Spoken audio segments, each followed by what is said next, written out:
Hi, this is Jennifer with iCadenza, and I'm here with Avner Dorman, Israeli composer now based in Los Angeles, whose composition, Spices, Perfumes, Toxins, will be given its West Coast premiere at the Hollywood Bowl tomorrow night by the Los Angeles Philharmonic.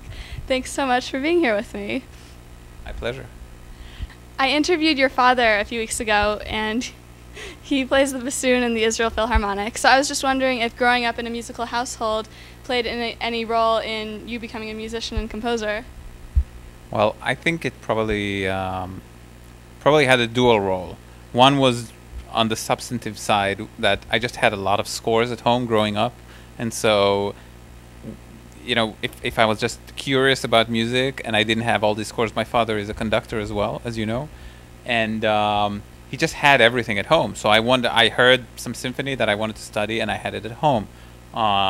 He prepared the orchestra when they did Messiaen's Turangalila Symphony when I was 16. So I had a chance to study Turangalila Symphony when I was 16 at home. Like, I had the score forever with markings and analysis and everything. So that was very, very helpful. I think that's a big advantage. And on the psychological side, whenever we were kids, whenever he didn't know who someone was, or he was like not sure that someone was that important, he would say, what composition did he write? What composition did she write? So sort of, I think in my subconscious, writing a composition was sort of considered the highest form that someone can achieve. So I think that played a psychological role. But my understanding is you started out as a pianist, and maybe I'm wrong. Well, but I actually started studying music pretty late. I studied cello when I was 9, and even then I had experimented with like recordings and just created sort of quite avant-garde pieces, actually, with walkie-talkies and sound effects and all that stuff.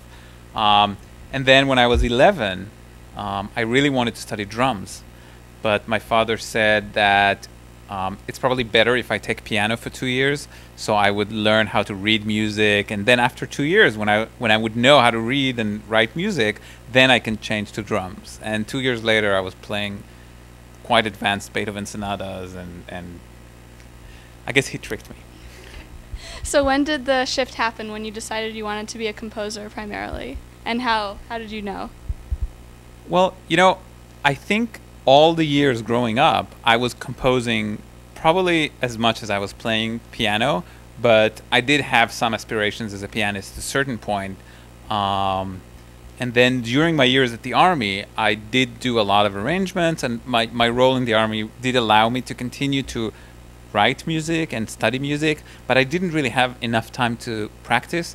And when I came out of the Army, I started practicing again really, really hard and not very systematically. And within about 6 months, I had very, very bad, what do you call? Sorry? Tendinitis. Thank you. Very extreme tendinitis. I couldn't open doors. Like, it was really extreme. And I think that was a blessing, because I think that was, my chance to become a composer and not a pianist.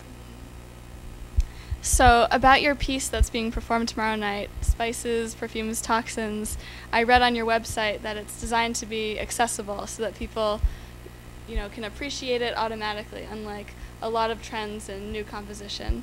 So how do you strike that balance between doing something that's daring for you, but also something that people can appreciate easily? Well, I don't know that it's designed to be accessible. It is an accessible piece. For me, the most important thing, like from the accessible part of it, I need to like the music. Like, if I write something and I don't like it, it just goes into the trash. And on the other hand, if I write something and it sounds like something else, it goes into the trash as well. So essentially, it's a process of elimination. It's sort of like coming up with a new idea, with something that sounds different, but I'm excited about. Just takes a long time, and I feel like some composers are very quick to choose their materials, and sort of it's a philosophy of composition, as like you can take any material and make it into great music. I guess you could, But my philosophy is, why not find some great material that you're really in love with and that doesn't sound like anything else, and then write the piece.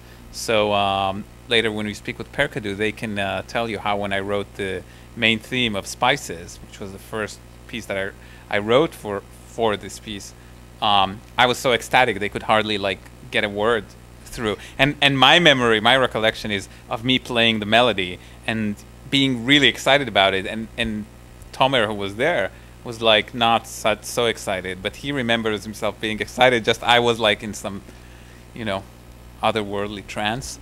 So I think that would be my, and then, you know, you never know which piece would be more accessible, which piece would be more popular. It's sort of a game that I just don't play.